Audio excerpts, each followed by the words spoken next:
suntem inocenți. Mă enervează chestia că trebuie să fac mai multe părți la doar un singur videoclip dacă aș fi putut să filmez.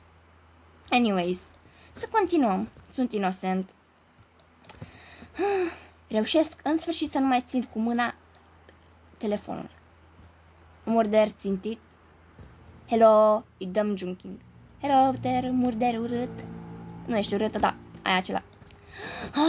Mi-a ieșit și mie junking-ul. Acum să vă arăt și dacă vreți să mă dați, să mă adăugați la prieteni. Stați un pic, știu și o să... Sunt Nanomaya 2, căutați Nanomaya 2. Celălalt cont de Nanomaya 3 mi-a fost furat, nu știu de ce, nu știu cum. Dar nu contează. O să vă arăt... Stați un pic. Nu. Unde? Mysterious Murderers. Acest joc o să facem și cu el. E foarte fain. Recomand să-l băgați la favorite. Puteți să faceți serverul vostru.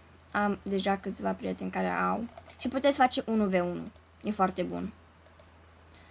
Netflix-ul acesta nu încercați, nu căutați, nu merge, nu e bun. Brookhaven